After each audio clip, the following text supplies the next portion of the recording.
Well guys, we're going to put this side cover on this Cummins here, and this gasket only goes on one way. It says front right here, and there's an arrow that points forward right here to the front of the motor. So there's a certain way that gasket gets installed for this side cover here. So we're going to go on ahead and put that on there, and these bolts here are going to torque down to 18 pounds. And I've already installed the gaskets that go on here onto the bolts. The backside's rubber. It's got a metal washer on the outside of it.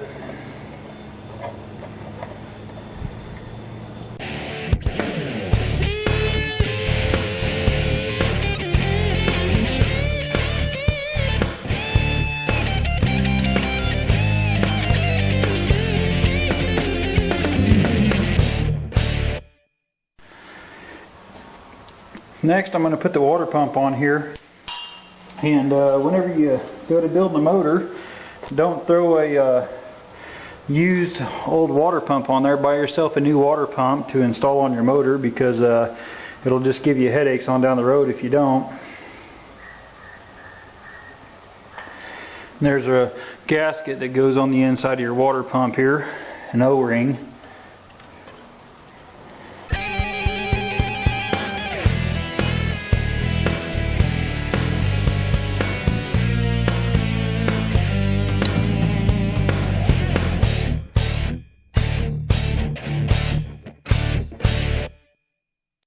So next we're going to put the oil pump in, and I'm going to use Loctite on the bolts on the oil pump because it is on the inside the gear cover here, and it's just like any of the bolts. I'll Loctite any of them, especially the one with the kilodal pin, the cam thrust plate.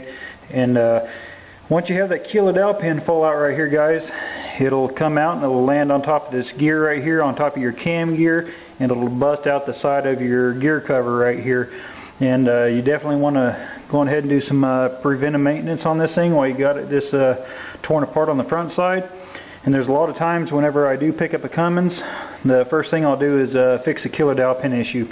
So we're going to install this oil pump next here, and on this oil pump you want to be sure to remove this plastic cap, this protective cover on the back, because if you don't, you're never going to have any oil pressure and end up with some big problems. But anyhow, we're going to install this oil pump. You don't do anything special to it, and once you set it in there, you're definitely going to want to check your gear lash. And I need to look at my book to see what my gear lash is going to be.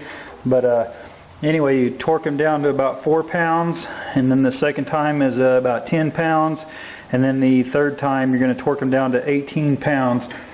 And then on all the bolts, I always put Loctite on the bolts for the oil pump, because it is on the inside of the gear cover, guys.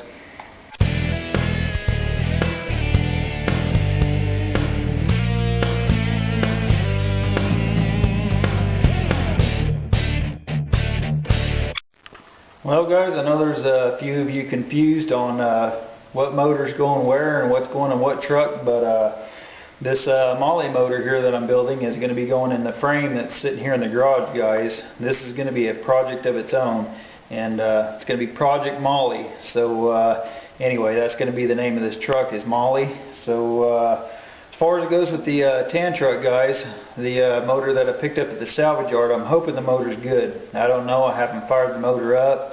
I haven't even pulled the oil pan off or anything on it yet, but I'm going to go through that motor, and if it needs to be rebuilt, we'll rebuild it, guys. But that motor that I got at the salvage yard, the one sitting over here by the beside the Mahle motor here, I'm going to be using it in the tan truck. Okay, I've still got a third truck to build, and that's going to be Project Black Betty. That's going to be the epic build of the Cummins. I'm telling you, it's going to be a 1,000 horsepower Cummins.